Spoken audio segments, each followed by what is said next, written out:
അപ്പോൾ ഇന്ന് നമ്മുടെ 3rd day in Georgia.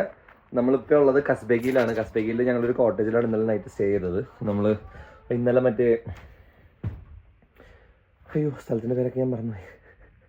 Okay, അവിടെ നിന്ന് നമ്മൾ ഇന്നലെ ആ ഒരു സ്കീ പാർക്ക് കണ്ടില്ലേ, അവിടെ നിന്ന് നമ്മൾ നേരെ വന്നത് കസ്ബെഗിയിൽ ഇവിടെ സ്റ്റേ ചെയ്യാനായിരുന്നു. ഇന്നലെ രാത്രി ഗുദാവരിയിൽ നിന്ന് നമ്മൾ നേരെ വന്നത് കസ്ബെഗിയിലായിരുന്നു. പക്ഷെ പ്രശ്നം എന്താണെന്ന് വെച്ചാൽ ഗുദാവരിനേക്കാളും തണുപ്പ് കൂടുതലായിരുന്നു കസ്ബെഗിയിൽ ഇന്നലെ രാത്രിയിലത്തെ ടെമ്പറേച്ചർ -22 or 20 ഡിഗ്രി സെൽഷ്യസ് എന്തോ ആയിരുന്നു. തണുത്ത് മരവിച്ചു. ഞങ്ങൾ ഇന്നലെ ചെറിയ ക്യാമ്പ് ഫയർ ഒക്കെ സെറ്റ് ചെയ്ത് അങ്ങനെ ചില്ലിക പരിപാടികളായിരുന്നു. ഞാൻ ഇപ്പം രാവിലെ തന്നെ എഴുന്നേറ്റ് വന്നതെന്താണെന്ന് വെച്ചാൽ ഓൾറെഡി ലേറ്റായി. ഞാൻ ജസ്റ്റ് നിങ്ങൾക്ക് ഹട്ടൊന്ന് കാണിച്ചു തരാൻ നിങ്ങൾക്ക് വന്നതാണ്. ഇതാണ് ഞങ്ങൾ സ്റ്റേ ചെയ്ത ഹട്ട്. ഇത് ഒരു ബാൽക്കണി പോലെ, ഒരു അപ്സ്റ്റേഴ്സ് പോലെ ഫസ്റ്റ് ഫ്ലോറാണ്. ഇവിടെ നിന്ന് താഴെ കൗച്ചിലാണ് ഞാൻ കിടന്നത്. ഇവിടെ ഇങ്ങനെ ഒരു ചെറിയ ലിവിങ് ഏരിയ, ഈ കൗച്ചിലാണ് ഞാൻ കിടന്നത്. പിന്നെ ഒരു മിനി കിച്ചണും പിന്നെ വാഷ്റൂമും. ഏറ്റവും ഹൈലൈറ്റ് എന്താണെന്ന് വെച്ചാൽ ഇതാണ്. കിച്ചണിൽ നിന്ന് പുറത്തേക്കുള്ള വ്യൂ ആണ് ഇപ്പോൾ നിങ്ങൾ കാണുന്നത്. Check this out my babies. അങ്ങനെ പോയി കഴിഞ്ഞിട്ടുണ്ടെങ്കിൽ പിന്നെ നമ്മുടെ ഫ്രണ്ടിൽ വീണ്ടും 2-3 കോട്ടേജുകളുണ്ട്. അവിടെ പിള്ളേർ രാവിലെ തന്നെ നിന്ന് മഞ്ഞൾ കളിക്കാനൊക്കെ ഉണ്ട്. നല്ല തണുപ്പാണ്, ഗ്ലൗസ് ഒന്നും ഇടാതെ പുറത്തേക്ക് ഇറങ്ങാൻ പറ്റില്ല. അപ്പോൾ ഓക്കെ, ഇനി ഞാൻ വണ്ടി കയറിയിട്ട് ബാക്കിയുള്ള കാര്യങ്ങൾ കാണിച്ചു തരാം. Okay, by.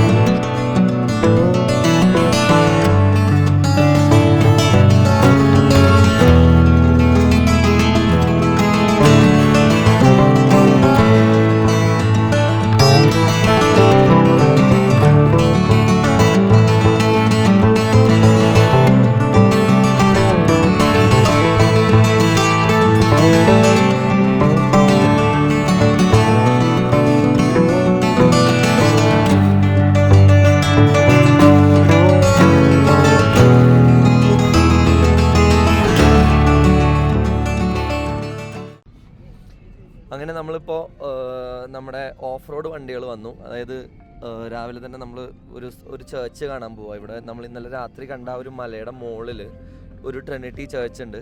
ആ ചേർച്ചിൻ്റെ വിഷ്വൽസ് കാണാൻ വേണ്ടിയിട്ട് നമ്മൾ മുകളിലേക്ക് പോവാണ്. അപ്പോൾ മുകളിലേക്ക് നമ്മുടെ വന്നേണ ആ ഒരു ബെൻസിൻ്റെ ആ ഒരു ബസ് പോലത്തെ ആ ഒരു സംഭവം പോവില്ല. അപ്പോൾ നമ്മൾ സെപ്പറേറ്റ് 3 വാനുകൾ പോലത്തെ ഇവരുടെ ഓഫ് റോഡ് വണ്ടികളുണ്ട്, 4x4. ആ ഓഫ് റോഡ് വണ്ടികൾ നമ്മൾ റെൻറ്റ് ചെയ്തിട്ട് അതിലാണ് ഇപ്പോൾ നമ്മൾ മുകളിലേക്ക് പോകുന്നത്. ഈ ഗ്ലാസ് കുറച്ച് ക്ലീൻ അല്ലാത്തതുകൊണ്ട് ഓട്ടോ ഫോക്കസിൻ്റെ ചെറിയ ഇഷ്യൂ വരാൻ സാധ്യതയുണ്ട്. പക്ഷെ അത് കാര്യമാക്കണ്ട.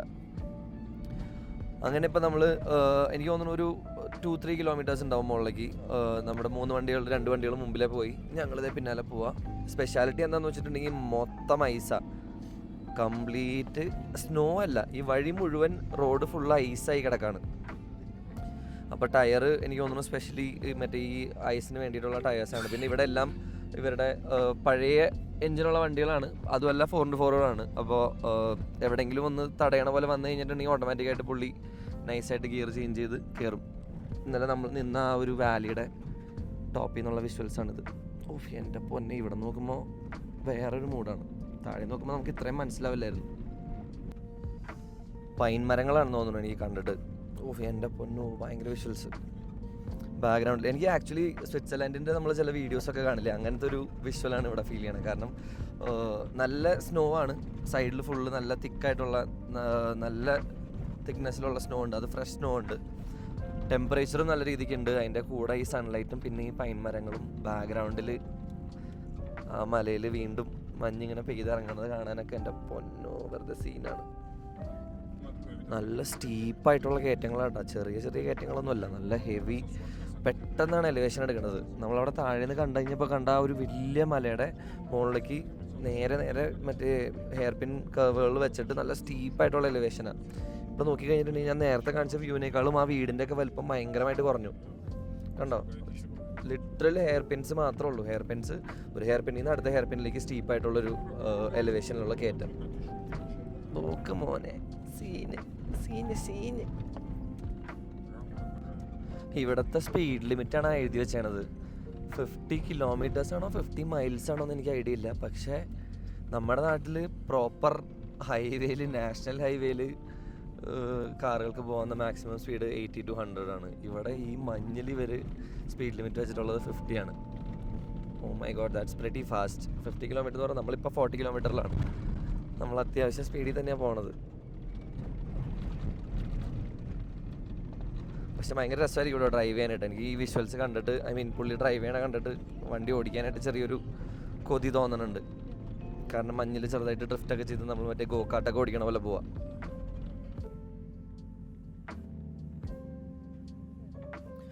ഓപ്പോസിറ്റ് വേറൊരു വണ്ടി വന്നു കഴിഞ്ഞിട്ടുണ്ടെങ്കിൽ റിവേഴ്സ് എടുക്കലത്ത് അത്ര സേഫാന്ന് എനിക്ക് തോന്നാനുള്ള. സ്കിഡ് ഭയങ്കര ബാക്കിലേക്ക് പോകുന്ന എന്ത് ചെയ്യും? കാറ്റ് നോക്ക് ഗൈസ്.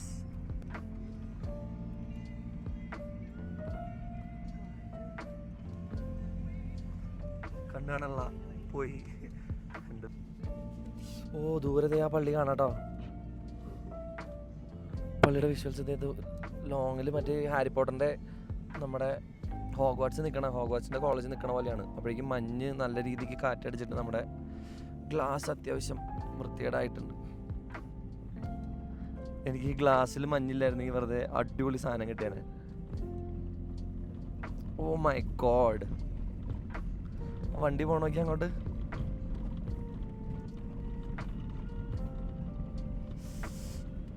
ഹെവി. ആ ഒരു സ്ട്രെച്ച് എങ്ങനെയാ വന്നതെന്ന് പുള്ളിക്ക് ഞങ്ങൾക്ക് മാത്രമേ അറിയുള്ളൂ. അപ്പം ഞാനിവിടെ ചെറുതായിട്ടൊന്ന് സാഷ്ടാംഗം പ്രണമിച്ചേനെ. എന്താണത്? കാറ്റല്ല സീൻ, കാറ്റിൻ്റെ കൂടെ ഈ മഞ്ഞ് അടിച്ച് കയറി വരണുണ്ട്. നല്ല സോഫ്റ്റ് ആയിട്ടുള്ള മഞ്ഞ് ഈ കാറ്റിൻ്റെ കൂടെ അടിച്ച് കയറിയിട്ട് വരണ സമയത്ത് നമ്മൾ ഗ്ലാസ് വെച്ചിട്ടും ഈ തൊപ്പി വെച്ചിട്ടും മുടി വെച്ചിട്ടും ഒന്നും കാര്യമില്ല.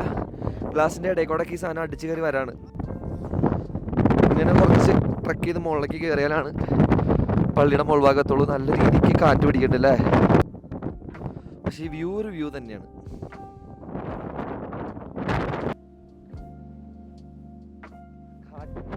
മൈക്കിന്റെ ഫെദർ ഞാൻ എടുത്തില്ല ഗൈസ്, മണ്ണൻ.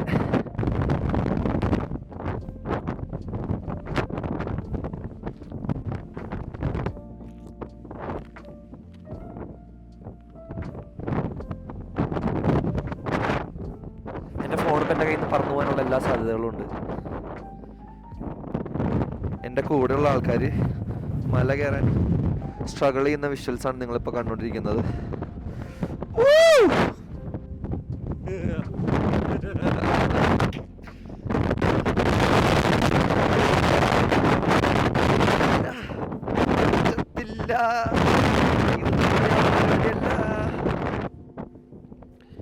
എങ്ങനെയുണ്ട് ഗൈസ്?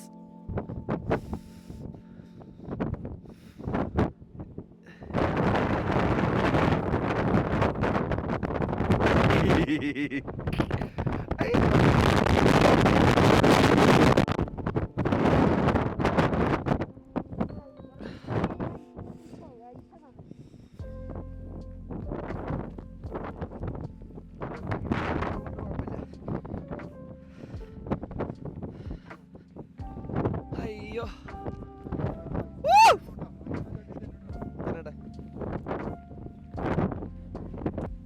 ഒരു കണക്കിന് എങ്ങനെയൊക്കെയോ അടിച്ച് മിനിച്ച് കയറി മുകളിലെത്തി. ഇവിടെ ചെറിയൊരു പള്ളിയുടെ അവശിഷ്ടങ്ങൾ ബാക്കിയിരിക്കുന്നുണ്ട്. ഇവിടെ ഒരുത്തൻ കിടന്നുറങ്ങണ നോക്കി. ഇവനെങ്ങനെ ഇവിടെ എത്തി? എൻ്റെ മോനെ, ഇത് പട്ടിനെയാണോ അതോ വല്ല വൂൾഫാണോ?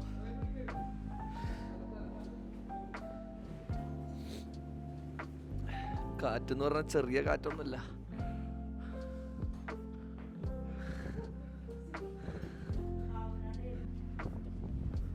വീണ്ടും ഈ ഒരു പള്ളീനെ മറ വെച്ചോണ്ട് ഞാൻ പോയി തീരുമാനം.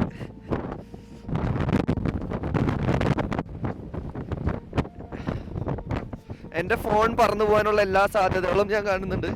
അല്ലെങ്കിൽ ഞാൻ തന്നെ പറന്നു പോകാനുള്ള എല്ലാ സാധ്യതകളും ഞാൻ കാണുന്നുണ്ട്. അയ്യോ,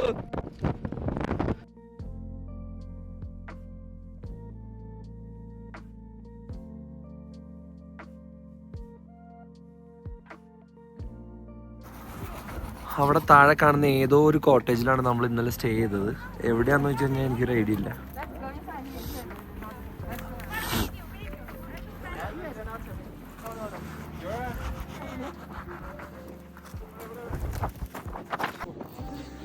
ഒന്നും പറയാനില്ല, അടിപൊളി വ്യൂ ആണ്.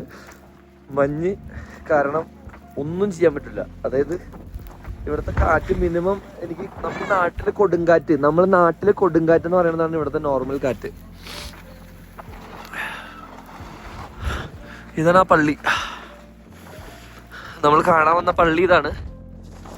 ഓ, ഇതിവിടെ പണിതവനെ സമ്മതിക്കണ്ടേ, ഒരു രക്ഷയില്ല. എൻ്റെ മൂക്കും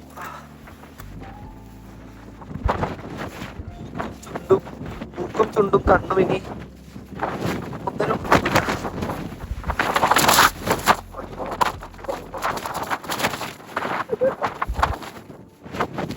ഞാൻ പറഞ്ഞു, അതിന്റെ മോളിക്കരെ ഞാൻ പറഞ്ഞു വേണ്ട.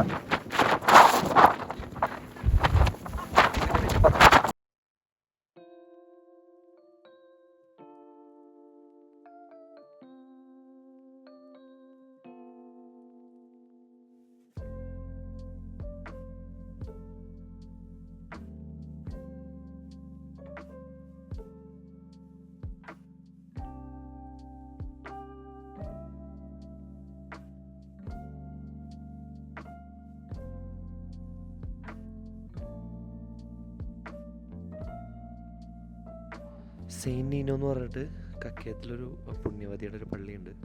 ഇവിടെ പണ്ടൊരു യുദ്ധം നടന്ന സമയത്ത് ആ സെയിൻറ്റ് നീനോ പുണ്യവതി കൊണ്ടുവന്നിരുന്ന ഒരു കുരിശുണ്ടായിരുന്നു, പുള്ളിക്കാരി പ്രാർത്ഥിച്ചിരുന്നു. ആ കുരിശ് അവിടെ നിന്ന് സേഫായിട്ട് യുദ്ധത്തിൽ മോഷ്ടിക്കപ്പെടാതിരിക്കാൻ വേണ്ടിയിട്ട് കൊണ്ടുവച്ചത് ഈ ഒരു പള്ളിയിലാണ്, ഒളിപ്പിച്ച് കൊണ്ടുവച്ചത്. ആ കുരിശിൻ്റെ റെപ്ലിക്കയാണ് നിങ്ങളിപ്പോൾ ഇവിടെ കാണുന്ന ഈ ഒരു കുരിശ്. ഇവിടെ മാതാവിൻ്റെ ഉണ്ണീശൻ്റെ മുഖത്തൊന്നും ഫേസ് ഇല്ല, ഫേസ് വരച്ചിട്ടില്ല. ഇവിടെയൊക്കെ ഉണ്ട്. ഭയങ്കര ഒരു ഡിവൈൻ ഫീല് കിട്ടുന്ന ഒരു ചേർച്ചാണ്. മുകളിൽ ചെറിയൊരു കിളിവാതിലുണ്ട്. ഇവിടെ ഒരു അച്ഛൻ ഇരുന്നിട്ട് ഇങ്ങനെ എന്തോ നെയ്യണുണ്ട്. ഓക്കെ, നമുക്ക് പോവാം.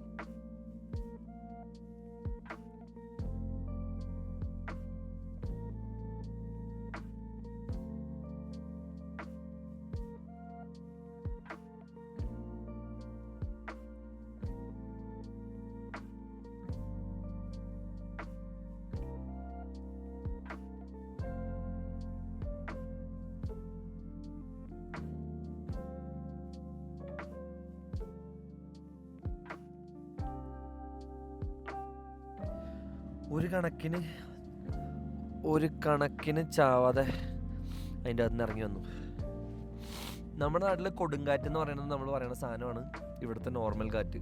അതിൻ്റെ കൂടെ എക്സ്ട്രീമായിട്ടുള്ള ടെമ്പറേച്ചർ, തണുപ്പ്, ഒരു രക്ഷയില്ലാത്ത തണുപ്പ്. -10 -20 ഡിഗ്രി സെൽഷ്യസിൻ്റെ റേഞ്ചിലുണ്ടാവണം. -20 ഡിഗ്രി സെൽഷ്യസിൻ്റെ റേഞ്ചിൽ -20 ഡിഗ്രി സെൽഷ്യസിൽ ഒരു 120 km/h കാറ്റ് വന്നു കഴിഞ്ഞിട്ടുണ്ടെങ്കിൽ എങ്ങനെയാണ്? 120 ഒന്നും പോരാ. അത് ആക്ച്വലി നമ്മൾ 120 km സ്പീഡിൽ കാറി പോകുന്ന സമയത്ത് തല പുറത്തിട്ട് കഴിഞ്ഞിട്ടുണ്ടെങ്കിൽ എങ്ങനെയുണ്ട്? അതിൻ്റെ കുറച്ചുകൂടി എഫക്റ്റ് കൂടുതലാണ്. ഫുൾ ബോഡിയും ഒരുമിച്ച് അടിക്കുകയാണ് കാറ്റ്. വിൻഡ് സ്പീഡ് ഞാൻ ചെക്ക് ചെയ്തില്ല, എൻ്റെ നെറ്റ് കിട്ടണില്ല, അതുകൊണ്ട് വിൻഡ് സ്പീഡ് കറക്റ്റായിട്ട് എനിക്ക് അറിഞ്ഞൂടാ. പക്ഷേ അപ്രോക്സിമേറ്റ്ലി നമ്മളൊരു 100-120 km/h കാറിൽ പോകുന്ന സമയത്ത് തല പുറത്തേക്ക് ഇട്ടിട്ടുണ്ടെങ്കിൽ, അല്ലെങ്കിൽ ഒരു ഫുൾ ബോഡി പുറത്തെടുത്ത് വെച്ച് കഴിഞ്ഞാൽ എങ്ങനെ ഉണ്ടാവും? ഇതാണ് സംഭവം. ഞങ്ങൾ തിരിച്ചു പോണ വഴി ഭയങ്കര സ്നോ നിറഞ്ഞ് നിൽക്കുന്ന റോഡുകളാണ്. അപ്പോൾ ഇവിടെ ചെറിയൊരു പണി കിട്ടി. ഞങ്ങളുടെ മുമ്പിൽ പോയൊരു വണ്ടിക്ക് ഇവിടെ സൈഡ് കൊടുത്ത സമയത്ത് മഞ്ഞിൽ താന്നുപോയി. അപ്പോൾ വേറെ ബാക്കിയുള്ള വണ്ടിക്കാരെ കൂടി നിർത്തിയിട്ട് നമ്മുടെ ടോ ചെയ്ത് വലിക്കാൻ പോവാണ്. Okay, let's see.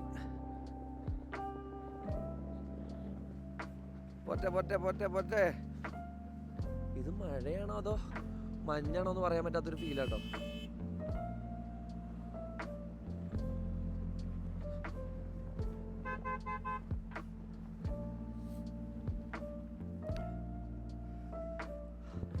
ഈ വിഷ്വൽസ് നോക്കിയാൽ നിങ്ങൾ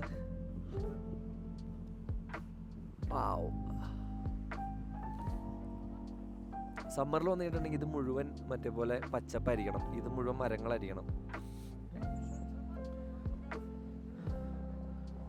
അവരെന്തൊക്കെയോ പറയണ്ട അവരുടെ ഭാഷ. ബാക്കിലപ്പോഴേക്കും 5-6 വണ്ടികൾ വന്ന് ഫുള്ള് ബ്ലോക്കായി. ഇനി ബാക്കിൽ വരണ ഏതെങ്കിലും വണ്ടിയിൽ കെട്ടാമെന്നാണ് അവർ പറയണത്. ഓക്കെ, നമ്മുടെ വണ്ടിയിൽ കെട്ടിയിട്ട് വലിക്കാന്നുള്ള പരിപാടിയാണ്. കാരണം ബാക്കിൽ കുറച്ചുകൂടി ലീവേ കിട്ടണം.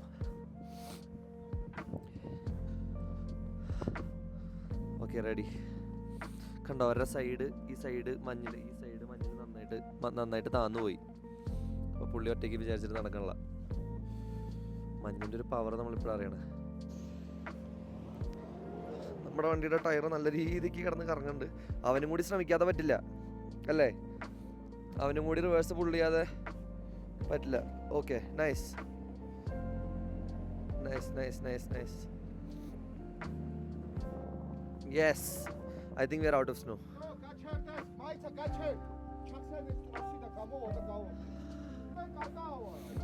ഓക്കെ, പുള്ളി പുറത്തു വന്ന് തോന്നുന്നു.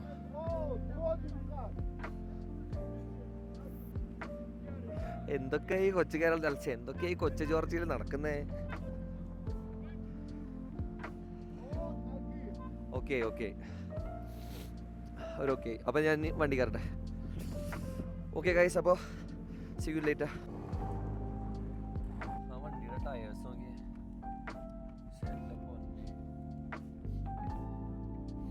ഇവിടെ ഇത്രയും കുറച്ച് വെള്ളം വീണത് അപ്പോഴേക്കും ഐസായി. ചെല്ല് കൊടുങ്കാറ്റിലേക്കാണ് നിങ്ങൾ പോകുന്നത്. സൺ ഓപ്പണായി. ഇപ്പം കുറച്ചുകൂടി എന്താ പറയുക, വിഷ്വലി പ്ലീസിങ് ആയി കാണാനായിട്ട് പോണ വഴിയിൽ. ഇവിടെ ഈ ഒരു മഞ്ഞിൻ്റെ പാച്ച് വന്നത് എനിക്ക് അത്ര ഇഷ്ടപ്പെട്ടില്ല സത്യം പറഞ്ഞു.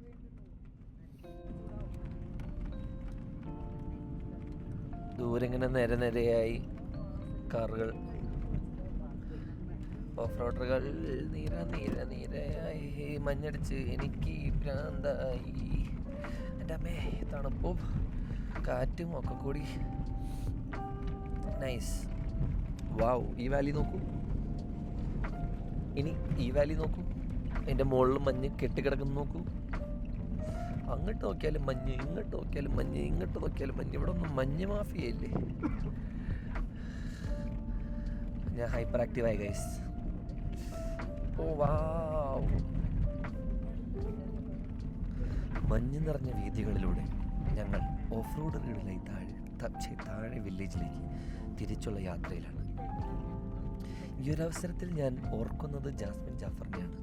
-20 ഡിഗ്രി സെൽഷ്യസിൽ മഞ്ഞിൽ ഉറഞ്ഞു പോയേനെ. ഒന്നും ചെയ്യാനാവാതെ പാക്ക് ചെയ്ത് ഡിക്കി കയറ്റിയിടേണ്ട അവസ്ഥ വന്നേനെ. ഹൈ വില്ലേജിൻ്റെ ഓപ്പൺ വ്യൂ. അങ്ങനെ നമ്മൾ തിരിച്ച് കസ്ബഗി വില്ലേജിലേക്ക് വന്നു. സിറ്റി ടൗൺ എന്നൊക്കെ വായിൽ വന്നത്. ടൗൺ സിറ്റി ഒന്നുമല്ല, ഇതൊരു വില്ലേജാണ്. കസ്ബഗി വില്ലേജിൽ നമ്മൾ തിരിച്ചെത്തി. നമ്മൾ ഇന്നലെ നിന്ന പോലത്തെ ഒരുപാട് ഹട്ടുകൾ ഇവിടെ നോക്കുമ്പോൾ കാണാം. ഞാൻ സൂമിൽ കാണിച്ചത് കണ്ടോ? നമ്മൾ ഇന്നലെ നിന്ന പോലത്തെ ട്രയാങ്കിൾ എ ഫ്രെയിമിലുള്ള ഒരുപാട് ഹട്ടുകൾ കാണാം. എനിക്ക് ആക്ച്വലി ഈ വണ്ടി പോണ വിഷ്വൽസ് ഭയങ്കര ഇഷ്ടമായി. വാവ്.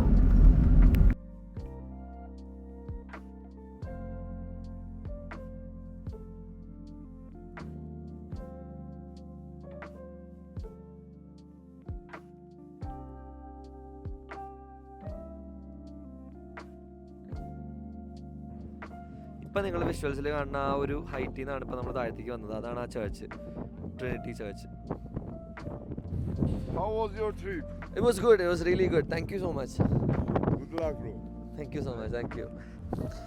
പുള്ളി നമ്മൾ ഇന്നലെ സ്റ്റേ ചെയ്ത ആ ഒരു ഹോട്ടൽ, അതായത് എയർബിഎൻബി പോലത്തെ ഒരു പരിപാടിയുടെ ഓണറാണ്. അപ്പോൾ നമ്മളിപ്പോൾ ടിബിലിസിയിൽ, കസ്ബക്കിയിലെ പരിപാടികൾ കഴിഞ്ഞ് കസ്ബക്കിനോട് നമ്മൾ യാത്ര പറയാൻ സമയമായി. എൻ്റെ ബാക്ക്ഗ്രൗണ്ടിൽ നോക്കി കഴിഞ്ഞിട്ടുണ്ടെങ്കിൽ ഭയങ്കര ബ്യൂട്ടിഫുൾ ആയിട്ടുള്ള ഒരുപാട് മൗണ്ടെയ്ൻസും സ്നോ ക്യാപ്ഡ് ആയിട്ടുള്ള പീക്സ് ഒക്കെ നിങ്ങൾക്ക് കാണാം. ചുറ്റും മലയാണ്. ഇതിൽ 360 ഡിഗ്രി ആംഗിളിൽ നോക്കിക്കഴിഞ്ഞാലും എവിടെ നോക്കിക്കഴിഞ്ഞാലും മഞ്ഞുമലകളാണ്. എൻ്റെ മൈക്കിൽ ഇൻ്റർഫിയറൻസ് കയറി വരുന്നില്ല എന്നുള്ളതാണ് എൻ്റെ വിശ്വാസം. അപ്പോൾ ഇനി നമ്മൾ നേരെ പോകാൻ പോകുന്നത് ടിബിലിസി സിറ്റിയിലേക്കാണ്. കസ്ബഗിനോട് യാത്ര പറഞ്ഞുകൊണ്ട് -20 ഡിഗ്രി സെൽഷ്യസിനോട് യാത്ര പറഞ്ഞുകൊണ്ട് നമ്മൾ തിരിച്ച് കുറച്ചുകൂടി കാമായിട്ടുള്ള ഒരു വെതറിലേക്ക് തിരിച്ചു പോവാണ്. പോണ വഴിയിൽ നമുക്ക് 1-2 സ്ഥലങ്ങൾ നിർത്തി ഒരു പനോരമ ഒരു സ്കൾപ്ചർ ഉണ്ട്, അവിടെ കയറി കാണണം. പിന്നെ നേരെ ടിബിലിസി സിറ്റിയിൽ എന്നിട്ട് ബാക്കിയുള്ള പരിപാടികളൊക്കെ അവിടെയാണ്. അപ്പോൾ ഇനിയിപ്പോൾ ടിബിലിസിയിൽ എത്തുമ്പോൾ കാണാം. പോണ വഴിയിലുള്ള വിഷ്വൽസ് ഒക്കെ ഞാൻ വേറെ കാണിച്ചു തരാം. അപ്പോൾ thank you so much for watching. Bye bye. ഞാനപ്പോൾ തിരിച്ച് മലയിലേക്ക് പോട്ടെ. ഞാൻ വണ്ടിയിലേക്ക് പോട്ടെ. ഫ്രണ്ട്ഷിപ്പ് മോണുമെൻ്റ് അല്ലെങ്കിൽ പനോരമ ഗൊദോരി എന്ന് പറഞ്ഞിട്ടുള്ളൊരു സ്ഥലത്താണ് ഞാനിപ്പോൾ ഉള്ളത്. ആക്ച്വലി ഇവിടെ നിന്നുള്ള താഴേക്കുള്ള വ്യൂ മാഗ്നിഫിസൻ്റ് ആണ്. ഐ മീൻ ബ്രെത്ത് ടേക്കിംഗ് എന്നൊക്കെ പറയണ ഇതാണ് കറക്റ്റായിട്ടുള്ള അതിൻ്റെ ഒരു എക്സ്പ്ലനേഷൻ. താഴെ ഒരു അടിപൊളി വാലി കാണാം. അവിടെ ഒരു ചെറിയ നദി ഒഴുകുന്നുണ്ട്. അവിടെ ഒരു ലേക്ക് പോലെ എന്തൊരു സംഭവമുണ്ട്. ഇവിടെ നല്ല തണുപ്പുണ്ട്, പക്ഷേ കാറ്റ് ദൈവം സഹായിച്ച് കാറ്റ് കുറച്ച് കുറവാണ്. And I have to be very careful here because ഇവിടെ താഴെ മഞ്ഞല്ല ഐസ് കിടക്കുന്നുണ്ട്. അപ്പോൾ സ്കിഡ് ചെയ്യാനായിട്ടുള്ള സാധ്യത, സ്ലിപ്പ് ആവാനുള്ള സാധ്യത ഭയങ്കര കൂടുതലാണ്. റഷ്യയുടെയും ജോർജിയയുടെയും ഫ്രണ്ട്ഷിപ്പിൻ്റെ ഒരു സിമ്പിളായിട്ട് പണിത ഒരു എന്താ പറയുക മോണ്യുമെൻ്റാണ് ഈ ഒരു പനോരമ ഗൊദോരി എന്ന് പറയുന്നത്. പക്ഷേ ജോർജിയക്കാർക്ക് ഇത് എന്താ പറയുക 100% ഇഷ്ടമാണെന്ന് വെച്ചാൽ ഇവർക്ക് അത്ര താല്പര്യമില്ല എന്നാണ് ഞാൻ അറിയാൻ സാധിച്ചത്. പക്ഷേ ഇതൊരു ഭയങ്കര ഫേമസ് ടൂറിസ്റ്റ് സ്പോട്ടാണ്. ഇവിടുത്തെ one of the most famous tourist സ്പോട്ടാണ്. കാരണം ഇതിൻ്റെ ആ ഒരു സൈസും അതുപോലെ തന്നെ ഇതിൽ വരുന്ന ഈ ഒരു നമ്മുടെ I have to be very careful while I walk, ഈ ഒരു ഗ്രാഫിറ്റി പോലത്തെ ഇങ്ങനെ ഒരു ഇത് എനിക്ക് തോന്നുന്നു ടൈൽസ് വെച്ചിട്ട് വെറുതെ ഒട്ടിച്ചിട്ടുള്ളൂ. അതായത് ഈ പറയുന്ന ഒരു വലിയൊരു ക്യാൻവാസിനെ ടൈൽസ് ആക്കിയിട്ട് അതിവിടെ കൊണ്ടുവന്ന് ഒട്ടിച്ചേക്കുവാണ്. ഓൾമോസ്റ്റ് ഒരു 270 ഡിഗ്രി ആംഗിളിൽ ഫില്ലായി നിൽക്കുന്ന ഒരു മോണ്യുമെൻ്റാണ്. ഇതിൽ എന്തൊക്കെയോ ഭയങ്കര ഡീറ്റെയിൽ ആയിട്ടുള്ള പിക്ചേഴ്സ് ഉണ്ട്. 1783, 1983. എനിക്ക് തോന്നുന്നു ഇവിടുത്തെ വല്ല രാജ്ഞിയുടെയോ അല്ലെങ്കിൽ അങ്ങനത്തെ എന്തെങ്കിലും ഒരു അല്ല, okay, this is most probably ജോർജിയയുടെ ഒരു ക്വീൻ്റെ ഒരു സിമ്പൽ നമ്മൾ താഴെ കണ്ടായിരുന്നില്ലേ, ദിസ് ഇസ് പ്രോബ്ലി ഹർ. ഇതിൻ്റെ ഡീറ്റെയിൽ ആയിട്ടുള്ള കാര്യങ്ങൾ എനിക്കറിയില്ല, നിങ്ങൾക്ക് ഗൂഗിൾ ചെയ്താൽ മനസ്സിലാവും. ഇവിടുത്തെ പ്രശ്നം എന്താണെന്ന് വെച്ചാൽ നമുക്ക് ഫോൺ എടുത്ത് ഓരോന്നും ഡീറ്റെയിൽ ആയിട്ട് അന്വേഷിച്ച് മനസ്സിലാക്കാനുള്ളൊരു സ്പേസോ സാഹചര്യം ഇവിടെ ഇല്ല. പിന്നെ അതെ ഈ സൈഡിൽ ഇങ്ങനെ എന്തോ ഒരു വാറല്ല സോറി ഇവർ മറ്റേ മ്യൂസിക്, പിന്നെ ഇവരുടെ ഫ്രണ്ട്ഷിപ്പ്, ആളുകൾ ഒരുമിച്ച് ഡാൻസ് ചെയ്യുന്നത്, അങ്ങനത്തെ കുറച്ച് പിക്ചേഴ്സും സംഭവങ്ങളുമാണ് ഇവിടെ ഇവർ വരച്ച് വെച്ചിട്ടുള്ളത്. പിന്നെ പന്തമേന്തി നടക്കുന്ന ഒരു ആളുടെ പിക്ചർ, പിന്നെ ഒരു കുഞ്ഞിനെ ചേർത്ത് പിടിച്ചിട്ടുള്ള ഒരു ഡവൊക്കെ ആയിട്ട് ഇതേതൊരു ക്വീനാണെന്ന് എനിക്ക് തോന്നുന്നു. അതുപോലെ തന്നെ വാരിയേഴ്സിൻ്റെ ഡീറ്റെയിൽസ് ഇവിടെ കൊടുത്തിട്ടുണ്ട്. രണ്ട് സൈഡിലും അവരെ പ്രൊട്ടക്റ്റ് ചെയ്യുന്ന പോലെ ഒരു വാരിയേഴ്സിൻ്റെ സംഭവമുണ്ട്. അപ്പോൾ അങ്ങനെ ഫ്രണ്ട്ഷിപ്പ് മോണുമെൻറ്റ് ഗൊദോരി അല്ലെങ്കിൽ എന്താ പനോരമ ഗൊദോരി എന്നാണ് ഈ ഒരു സ്ഥലത്തിൻ്റെ പേര്. ഇതിൻ്റെ വിഷ്വൽസ് നിങ്ങൾ എന്തായാലും ഒന്ന് കണ്ടിട്ട് വാ.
ഇനിയിപ്പോൾ നമ്മൾ പോകുമ്പോൾ ക്രോണിക്കിൾസ് ഓഫ് ജോർജിയയാണ്.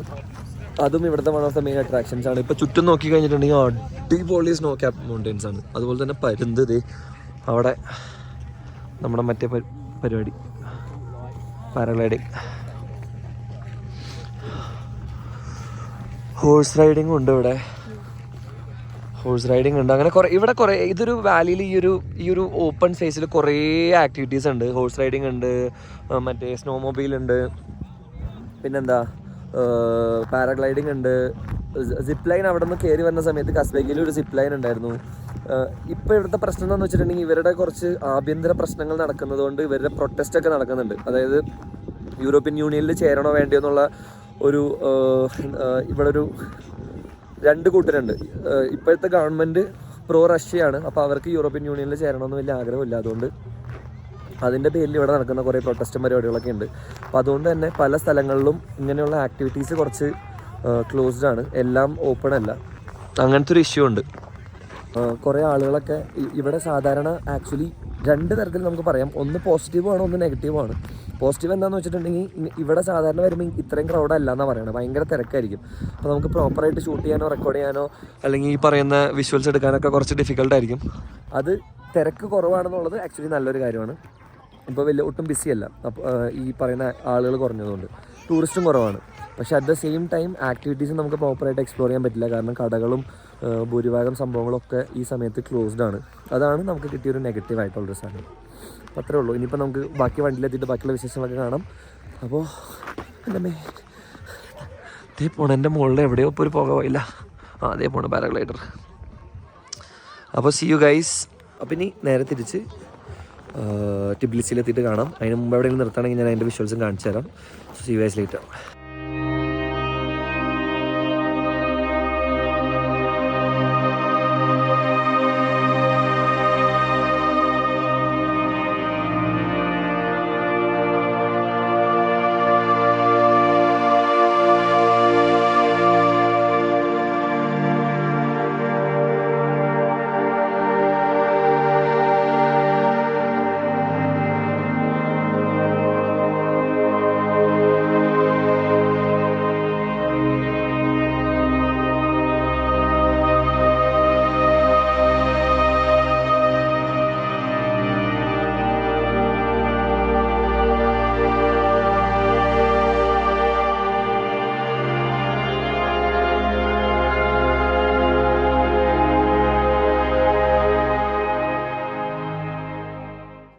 ഇപ്പോൾ നമ്മൾ തിരിച്ച് നമ്മുടെ എന്താ പറയുക ടിബിലിസിലേക്ക് പോയിട്ട്, ഇവിടുത്തെ സ്ഥലങ്ങളുടെ പേര് എനിക്ക് ഇതുവരെ സെറ്റായിട്ടില്ല.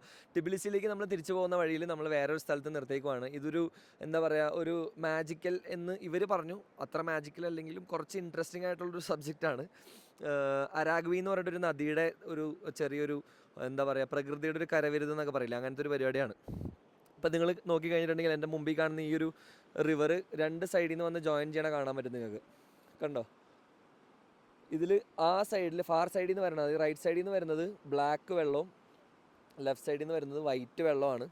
ഇപ്പോൾ ആക്ച്വലി മഞ്ഞൊരുക്കിയിട്ട് പ്രോപ്പറായിട്ട് ആ ഒരു പെർഫെക്റ്റ് കളർ ഉണ്ടോയെന്ന് വെച്ചിട്ടുണ്ടെങ്കിൽ എനിക്കത് പെർഫെക്റ്റ് കളർ പോലെ ഫീൽ ചെയ്തില്ല.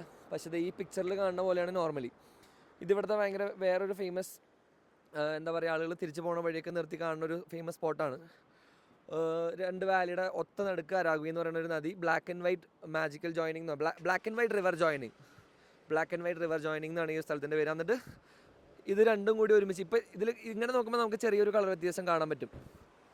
കണ്ടോ അവിടെ? എന്നിട്ട് ഇവിടെ നിന്ന് ഒന്നായിട്ട് ഈ നദി താഴത്തേക്ക്, വാലിയുടെ താഴത്തേക്ക് ഒഴുകും. അങ്ങനെയാണ്. അപ്പോൾ ഇത് ചുമ്മാ ഒരു ഇൻട്രസ്റ്റിംഗ് ഫാക്റ്റാണ്. അതിൻ്റെ കുറച്ച് വിഷ്വൽസ് ഉണ്ട്, പോയി കണ്ടിട്ട് അപ്പോൾ ബൈ. നമ്മൾ എൻ്റെ പൊന്നീശ്വര, നമ്മൾ ടിബിലിസിലേക്ക് തിരിച്ചു പോകുന്ന വഴി ഒരു ഇന്ത്യൻ റെസ്റ്റോറൻറ്റ് ഉണ്ട്. അപ്പോൾ അവിടുത്തെ നമ്മുടെ ടൂർ ഗൈഡ് പിള്ളേർ അവിടെ നിന്ന് നേരത്തെ ഓൾറെഡി ഫുഡ് വിളിച്ച് പറഞ്ഞു. രാജുഭായ് എന്ന് പറഞ്ഞിട്ട് ഒരാളുടെയാണ്. രാജുഭായുടെ ഇന്ത്യൻ റെസ്റ്റോറൻറ്റിൽ ഭക്ഷണം കഴിക്കാനായിട്ട് നമ്മൾ ഭക്ഷണമൊക്കെ ഓർഡർ ചെയ്ത് വന്നു. അപ്പോൾ നമ്മളിവിടെ എത്തിക്കഴിഞ്ഞപ്പോൾ ഇവിടെ ഇങ്ങനെ ചുറ്റും മലനിരകളൊക്കെ ഉണ്ട്. പിന്നെ എനിക്ക് ചെറിയൊരു നൊസ്റ്റാൾജിയ അടിച്ചൊരു ലൊക്കേഷനാണ്. കാരണം ഇവിടെ വന്ന സമയത്ത് നമ്മൾ നേരത്തെ കണ്ട പുഴയുടെ വേറൊരു ഭാഗം ഇവിടെ ഉണ്ട്. ആ സെയിം പുഴ തന്നെയാണ്. ഇത് കാണുമ്പോൾ നോർത്ത് ഇന്ത്യയിൽ ട്രാവൽ ചെയ്തിട്ടുള്ള, അല്ലെങ്കിൽ ഇന്ത്യയിൽ നമ്മുടെ ഹിമാലയാസിൽ ട്രാവൽ ചെയ്തിട്ടുള്ളവർക്ക് ഭയങ്കര ഒരു നൊസ്റ്റാൾജിക് ഫീൽ കിട്ടാൻ സാധ്യതയുണ്ട്. കാരണം നമ്മുടെ ബിയാസ് എന്ന് പറയുന്ന നദി ഈ സിമിലർ ലുക്കിലുള്ളതാണ്. ഇപ്പോൾ കസോളിലും ആ ഭാഗത്തൊക്കെ ചെല്ലുന്ന സമയത്ത് ബിയാസ് റിവർ ഏകദേശം ഇങ്ങനെ തന്നെയാണ് കാണാനായിട്ട്. ഈ ഒരു ഗ്രീനിഷ് ഷെയ്ഡും ചുറ്റും മഞ്ഞും പിന്നെ ഈ മലയുടെ ഒരു ടെക്സ്ചറും കളറുകളൊക്കെ വളരെ സിമിലറാണ്. ഇപ്പോൾ ബിയാസിൻ്റെ ഒരു ചെറിയ ഓർമ്മ എനിക്ക് വന്നത്, ഇവിടെ ഒരു ചേട്ടൻ കുതിരപ്പുറത്ത് കയറി വന്നിട്ടുണ്ട്. പുള്ളി എന്നെ നോക്കണ്ടായിരുന്നു. ചിലപ്പോൾ വല്ല ഹോഴ്സ് റൈഡ് കൊടുക്കുന്ന ആളായിരിക്കും. ഇവിടെ റിവർ റാഫ്റ്റിങ്ങിനുള്ള ഓപ്ഷൻ ഉണ്ട്. പക്ഷേ ഞാൻ നേരത്തെ പറഞ്ഞ പോലെ തന്നെ ഇവിടെ ഒരു ആഭ്യന്തര പരിപാടി നടക്കുന്നതുകൊണ്ട് ഇവർ യൂറോപ്യൻ യൂണിയനിൽ ജോയിൻ ചെയ്യണോ വേണ്ടയോ, ഇതാണ് എൻ്റെ അടുത്ത് പറഞ്ഞത്. ഞാൻ അതിനെക്കുറിച്ച് റിസർച്ചൊന്നും ചെയ്തില്ല. യൂറോപ്യൻ യൂണിയനിൽ ഇവർ ചേരണോ വേണ്ടയോ എന്നുള്ളതിൽ ഇവർക്കൊരു കൺഫർമേഷൻ കിട്ടാൻ വേണ്ടിയിട്ട് പഴയ ഗവൺമെൻറ്റാണ് യൂറോപ്യൻ യൂണിയനിലേക്ക് ഒരു ലെവൽ കൂടി കടന്നു കഴിഞ്ഞാൽ ഇവർ യൂറോപ്യൻ യൂണിയൻ്റെ ഭാഗമാവും. പക്ഷേ പുതിയതായിട്ട് എലക്റ്റഡ് ആയിട്ടുള്ള ഗവൺമെൻറ് ആക്ച്വലി പ്രോ റഷ്യയാണ്. അതുകൊണ്ട് അവർക്ക് യൂറോപ്യൻ യൂണിയനിൽ ജോർജിയ ചേരണയിൽ വലിയ താല്പര്യമില്ല. അപ്പോൾ അതുകൊണ്ട് ഇവിടെ കുറേ പ്രൊട്ടസ്റ്റുകളും പ്രശ്നങ്ങളൊക്കെ നടക്കുന്നുണ്ട്, അതിൻ്റേതായിട്ടുള്ള പ്രശ്നങ്ങൾ. അതുകൊണ്ടാണ് ഈ പല സ്ഥലങ്ങളിലും റാഫ്റ്റിംഗ് അല്ലെങ്കിൽ അങ്ങനത്തെ കുറേ സാധനങ്ങളൊക്കെ ക്ലോസ്ഡ് ആയിട്ടുള്ളത്. പിന്നെ winter season I don't think it's the season for റാഫ്റ്റിങ്ങിന് വേണ്ടിയുള്ളൊരു സീസണാണെന്ന് എനിക്ക് തോന്നുന്നില്ല. ഇതൊക്കെ ആയിരിക്കും റീസൺസ്. അപ്പോൾ നമ്മുടെ റിവർ എന്ന് പറഞ്ഞിട്ടുള്ളൊരു റിവർ വ്യൂ ഇന്ത്യൻ റെസ്റ്റോറൻറ്റ് എന്ന് പറഞ്ഞിട്ട് രാജുഭായുടെ റെസ്റ്റോറൻറ്റിൽ നമ്മൾ ഭക്ഷണം കഴിക്കാൻ വന്നേക്കുവാണ്. ഇനിയിപ്പോൾ ഭക്ഷണം കഴിച്ചിട്ട് ബാക്കിയുള്ള കാര്യങ്ങളൊക്കെ ഞാൻ പറയാം.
ഇപ്പോൾ നമ്മളുള്ളത് നമ്മുടെ ടിബിലിസിയിലെ ലാസ്റ്റത്തെ സൈറ്റ് സീയിങ് പോയിന്റിലാണ്. This is called Chronicles of Georgia. നല്ല ടെമ്പറേച്ചർ ഉണ്ട്, പക്ഷെ എന്ന് പറഞ്ഞാൽ ഭയങ്കര മാരകമായിട്ട് സഹിക്കാൻ പറ്റാത്ത തണുപ്പൊന്നുമില്ല, പക്ഷെ എന്നാലും അത്യാവശ്യത്തിന് തണുപ്പൊക്കെ ഉണ്ട്. ഞങ്ങളിവിടെ ഒരു മല കയറി വന്നേക്കുവാണ്. ഒരു മല കയറി അത്യാവശ്യം എനിക്ക് തോന്നുന്നു ടിബിലിസി സിറ്റിയുടെ ടോട്ടൽ 360 ഡിഗ്രി വ്യൂ ഈ ഒരു ക്രോണിക്കിൾസ് ഓഫ് ജോർജിയയുടെ ചുറ്റും നിന്ന് കഴിഞ്ഞാൽ കാണാൻ പറ്റും. ഇതാണ് അതിൻ്റെ ബാക്ക് വ്യൂ. ക്രോണിക്കിൾസ് ഓഫ് ജോർജിയയുടെ ബാക്ക് വ്യൂ ആണ് നമ്മളിപ്പോൾ കണ്ടുകൊണ്ടിരിക്കണേ. ക്രോണിക്കിൾസ് ഓഫ് ജോർജിയയുടെ ഒരു റൈറ്റ് സൈഡിൽ കാണുന്ന ഒരു സിറ്റി വ്യൂ ആണ് നമ്മളിപ്പോൾ കണ്ടുകൊണ്ടിരിക്കണേ. നമുക്ക് ഇന്ന് ദൈവം സഹായിച്ച് ഭയങ്കര ബ്യൂട്ടിഫുൾ ആയിട്ടുള്ളൊരു മൂൺ റൈസും കൂടി കിട്ടി. സൺസെറ്റിൻ്റെ ഒപ്പം തന്നെ ഭയങ്കര ബ്യൂട്ടിഫുൾ ആയിരുന്നു. മൂൺ ആ മലയുടെ ഈ മുകളിൽ നിന്ന് ജസ്റ്റ് ഇങ്ങനെ ഉദിച്ച് വരുന്ന സമയത്ത് ആക്ച്വലി നമ്മൾ നാട്ടിൽ കാണുന്നതിനേക്കാളും ചന്ദ്രന് സൈസ് കൂടുതലുണ്ട്. അതെന്തുകൊണ്ടാണെന്ന് എനിക്ക് അറിഞ്ഞൂടാ. ഞങ്ങൾ ആ ഉദിച്ച് വരുന്ന സമയത്ത് കാണാനായിട്ട് ഭയങ്കര രസമായിരുന്നു. ഞങ്ങൾ വണ്ടിയിലിരുന്നതുകൊണ്ട് എനിക്ക് പ്രോപ്പറായിട്ട് ഷൂട്ട് ചെയ്യാൻ പറ്റിയില്ല. ഈ ക്രോണിക്കിൾസ് ഓഫ് ജോർജിയയുടെ ബാക്ക് സൈഡിൽ വരുന്ന ഒരു ചെറിയൊരു പള്ളിയാണിത്. ഇവരുടെ പ്രത്യേകത എന്താണെന്ന് വെച്ചിട്ടുണ്ടെങ്കിൽ ഇതൊരു ക്രിസ്ത്യൻ രാജ്യമായതുകൊണ്ട് തന്നെ ഇവർ നല്ല രീതിക്ക് മറ്റേ എന്താ പറയുക പ്രോപ്പറായിട്ട് ഓർത്തഡോക്സ് ആയിട്ടുള്ള ആളുകളാണെന്ന് എനിക്ക് ഫീൽ ചെയ്തിട്ടുണ്ട്. കാരണം എവിടെ പോയി കഴിഞ്ഞാലും ഈ രാജ്യത്തിൻ്റെ ഏതൊരു മുക്കിലും മൂലയിലും ഏത് നുക്കൻ കോർണേഴ്സിൽ പോയി കഴിഞ്ഞാലും നമുക്ക് ഭയങ്കര ഫ്രീക്വൻ്റ് ആയിട്ട് കണ്ടുപിടിക്കാൻ പറ്റണം, അല്ലെങ്കിൽ കാണാൻ സാധിക്കുന്ന ഒരു സാധനമാണ് ഇവരുടെ ചെറിയ ചെറിയ ചാപ്പലുകൾ അല്ലെങ്കിൽ കുരിശടികൾ. ഒരുപാട് ഞാൻ ഇന്ന് ഇങ്ങോട്ട് വരണ സമയത്താണെങ്കിലും കുറേ ഏരിയയിൽ മഞ്ഞിൽ ഇവരുടെ മറ്റേ ഈ സാധനങ്ങൾ കണ്ടു. അതായത് ചെറിയ ചെറിയ കുരിശടികൾ മഞ്ഞിൻ്റെ അകത്ത് ഓൾറെഡി സ്നോ നിറഞ്ഞ് നിൽക്കുന്ന സ്ഥലങ്ങളാണ്. അതിൻ്റെ ഉള്ളിൽ ചെറിയ ചെറിയ കുഴികൾ പോലെ ചെറിയ ചെറിയ കുരിശടികൾ. അപ്പോൾ അതിൻ്റെ പ്രത്യേകത അതെന്താ കാണിക്കുന്നതെന്ന് വെച്ചാൽ ഇവരുടെ ഒരു വിശ്വാസമാണ്, അല്ലെങ്കിൽ ഇവരുടെ ക്രിസ്ത്യാനിറ്റിയിലുള്ളൊരു കമ്മിറ്റ്മെൻറ്റാണ്. അതുപോലെ തന്നെ ഇന്നലെ രാത്രി ഞങ്ങൾ ക്യാമ്പ് ഫയർ ചെയ്യാൻ സമയത്ത് ആ പ്രോപ്പർട്ടിയുടെ ഓണർ ഗോർഗെന്നോ അങ്ങനെ എന്താ പറയുക, ജോർജ് എന്നാണ് ശരിക്കും പുള്ളിയുടെ പേര്. ഗിയോർഗെ എന്നാണ് ഇവിടുത്തെ പ്രൊണൗൺസിയേഷൻ. പക്ഷേ പുള്ളി ഇങ്ങനെ ഞങ്ങളോട് ചില്ല് ചെയ്യാൻ വന്നു. പുള്ളിക്ക് ഇംഗ്ലീഷ് കുറച്ചൊക്കെ അറിയാം. എന്നിട്ട് പുള്ളി ഇങ്ങനെ സംസാരിക്കുന്നതിൻ്റെ ഇടയ്ക്ക് ഞങ്ങൾ പുള്ളിക്ക് ഒരു ഡ്രിങ്ക് കൊടുത്ത സമയത്ത് പുള്ളി പറഞ്ഞു ഞാനിപ്പോൾ കഴിക്കില്ല. പുള്ളി പറയണത് നമുക്ക് ആദ്യം ക്ലിയർ ആയില്ല, പിന്നെ പുള്ളി എക്സ്പ്ലെയിൻ ചെയ്ത് തന്നു. ക്രിസ്മസ് ആയതുകൊണ്ട്, നമ്മൾ ക്രിസ്ത്യൻസ് ആണെന്ന് അവർക്കറിയില്ലായിരുന്നു.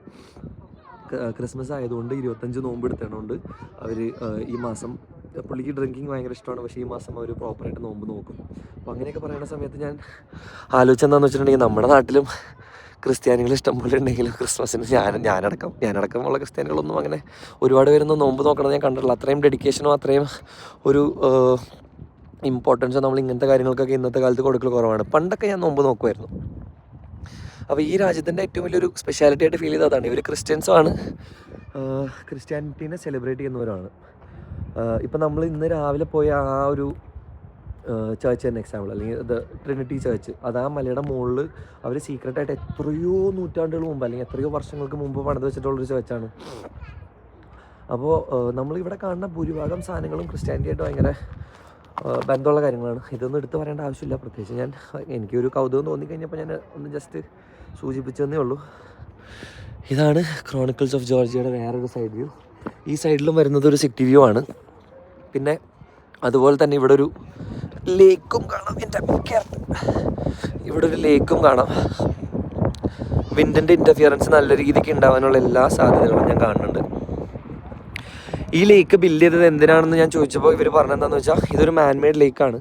ഈ ലേക്ക് ഇവർ ബിൽഡ് ചെയ്യാനായിട്ടുള്ള കാരണം എന്താണെന്ന് വെച്ചിട്ടുണ്ടെങ്കിൽ ഈ ലേക്കിൻ്റെ തൊട്ടടുത്ത സൈഡിലാണ് എയർപോർട്ട് വരുന്നത്. അപ്പോൾ എന്തെങ്കിലും ഒരു ഹൊറിബിൾ സിറ്റുവേഷനിൽ അല്ലെങ്കിൽ ഒരു അൺഫോർച്ചുനേറ്റ് സിറ്റുവേഷനിൽ എന്തെങ്കിലും ഒരു ക്രാഷ് ലാൻഡ് ചെയ്യേണ്ട ഒരു ഫ്ലൈറ്റിനൊരു അവസ്ഥ വന്നാൽ അങ്ങനെ ലാൻഡ് ചെയ്യാൻ വേണ്ടിയിട്ടാണ് ഈ ലേക്ക് പണിതെന്നാണ് അവർ പറയണത്, ഗൈഡുമാർ.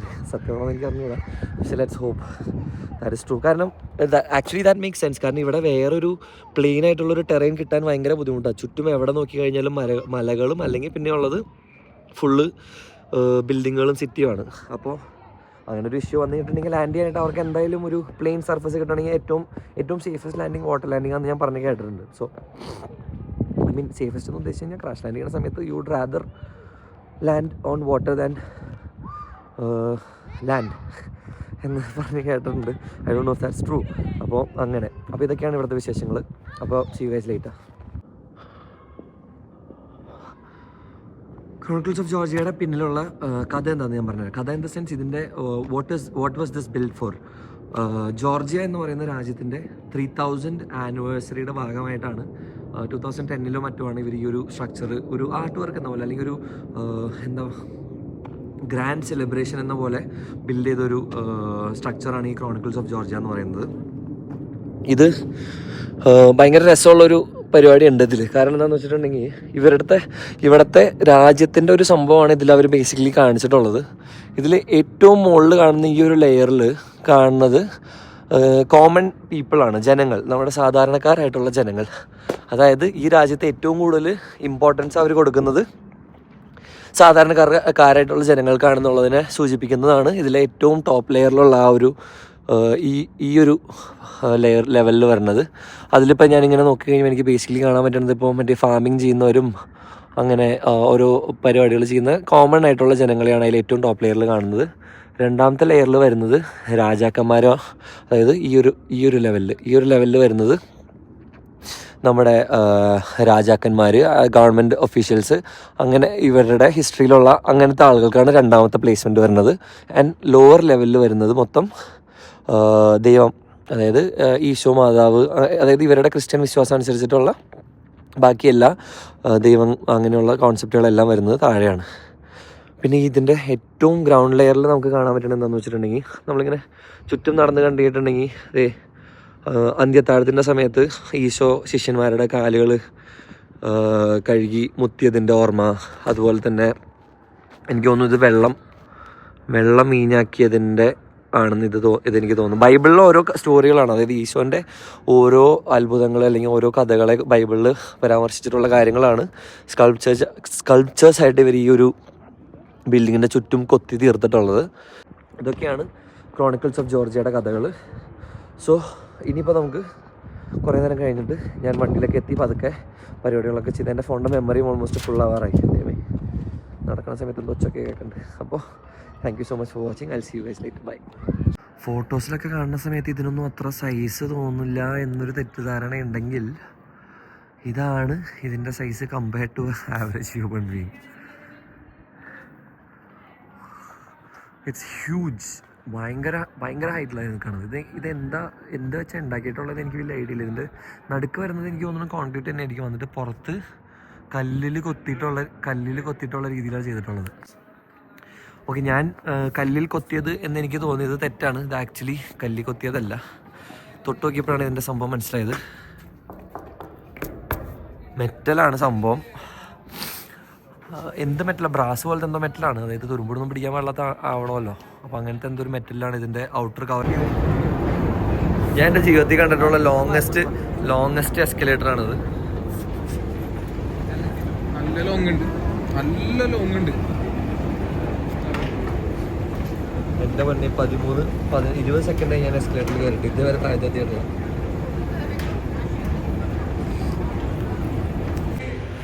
ഇത് ആക്ച്വലി ഇവിടുത്തെ മെട്രോയിലാണ് ഇപ്പോൾ ഞാനുള്ളത്. ഞങ്ങൾ ചെറിയൊരു ഷോപ്പിങ്ങിന് വേണ്ടിയിട്ട് പുറത്തേക്ക് ഇറങ്ങിയതാണ്. ഇതിൽ പ്രത്യേകത എന്താണെന്ന് വെച്ചാൽ റഷ്യൻസ് പണ്ട് ബിൽഡ് ചെയ്തിട്ടുള്ള തുരങ്കങ്ങളെ ഇവർ മെട്രോ ആയിട്ട് കൺവേർട്ട് ചെയ്തിട്ട് മെട്രോ ആയിട്ട് യൂസ് ചെയ്യണതാണ്. അതുകൊണ്ട് തന്നെ ഇവിടുത്തെ ഇൻഫ്രാസ്ട്രക്ചർ നോക്കി പ്രോപ്പറായിട്ട് ഇതൊന്നും ചെയ്യാത്ത, കവറൊന്നും ചെയ്യാത്ത കോൺക്രീറ്റ് ബ്ലോക്കുകൾ നമുക്ക് ഇങ്ങനെ നേക്കഡായിട്ട് കാണാം ശരിക്കും. അതുപോലെ ഇവിടെ ഒരു എന്താ ഞാൻ പറയാ, ഒരു സീക്രട്ട് ബങ്കറിൽ പോകുമ്പോൾ ഒരു സ്മെല്ല് എന്താണ്, ആ സ്മെല്ലാണ് ഇവിടെ. മെട്രോ ഏതോ ഒരു സൈഡിൽ നിന്ന് വരുന്നുണ്ട്. ഇതാണ് ഇവിടുത്തെ മെട്രോ ട്രെയിൻ. ഇത് ലാസ്റ്റ് സ്റ്റോപ്പാണ് നമ്മളിപ്പോൾ ഉള്ളത്.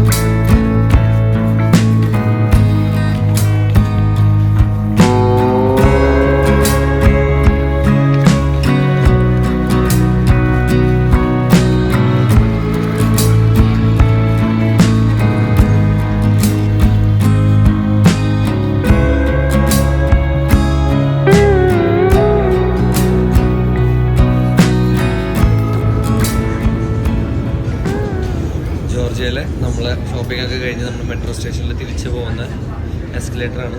ഇപ്പോൾ ഓൾമോസ്റ്റ് എസ്കലേറ്ററിൻ്റെ ഒരു മിഡിലിൽ എത്തിയിട്ടുണ്ട്. ഇവിടെ മുകളിലേക്ക് നോക്കി കഴിഞ്ഞാൽ ഇത്രയും തന്നെയുണ്ട്. ഇപ്പോൾ ഞാൻ എസ്കലേറ്റർ കയറിയിട്ട് മിനിമം ഒരു 1/2 മിനിറ്റ് 30 സെക്കൻഡ്സിന് മുകളിലായി. എത്ര സമയം എടുക്കും നമുക്ക് നോക്കട്ടോ. ഞങ്ങൾ ജസ്റ്റ് പുറത്തൊക്കെ പോയി ഒന്ന് എന്താ നമ്മുടെ ഇവിടെ അടുത്തുള്ള ഒരു ഷോപ്പിംഗ് പരിപാടികളിലൊക്കെ പോയിട്ട് നൈസായിട്ട് കുറച്ച് സുവനിയേഴ്സും പിന്നെ കുറച്ച് വൈനും ഒക്കെ മേടിച്ചു. കാരണം Georgia is most famous for it's vines, ഇവിടുത്തെ മെയിൻ ഐറ്റമാണ്. പിന്നെ ഇവിടെ വേറെ അങ്ങനത്തെ കുറച്ച് ഡ്രിങ്ക്സ് ഒക്കെ ഉണ്ട്. അതിനെക്കുറിച്ച് ഞാൻ നാളത്തെ വ്ളോഗിൽ ഡീറ്റെയിൽ ആയിട്ട് പറഞ്ഞുതരാം ഇവിടുത്തെ ഒരു സ്പെഷ്യൽ ഡ്രിങ്കിനെ കുറിച്ച്.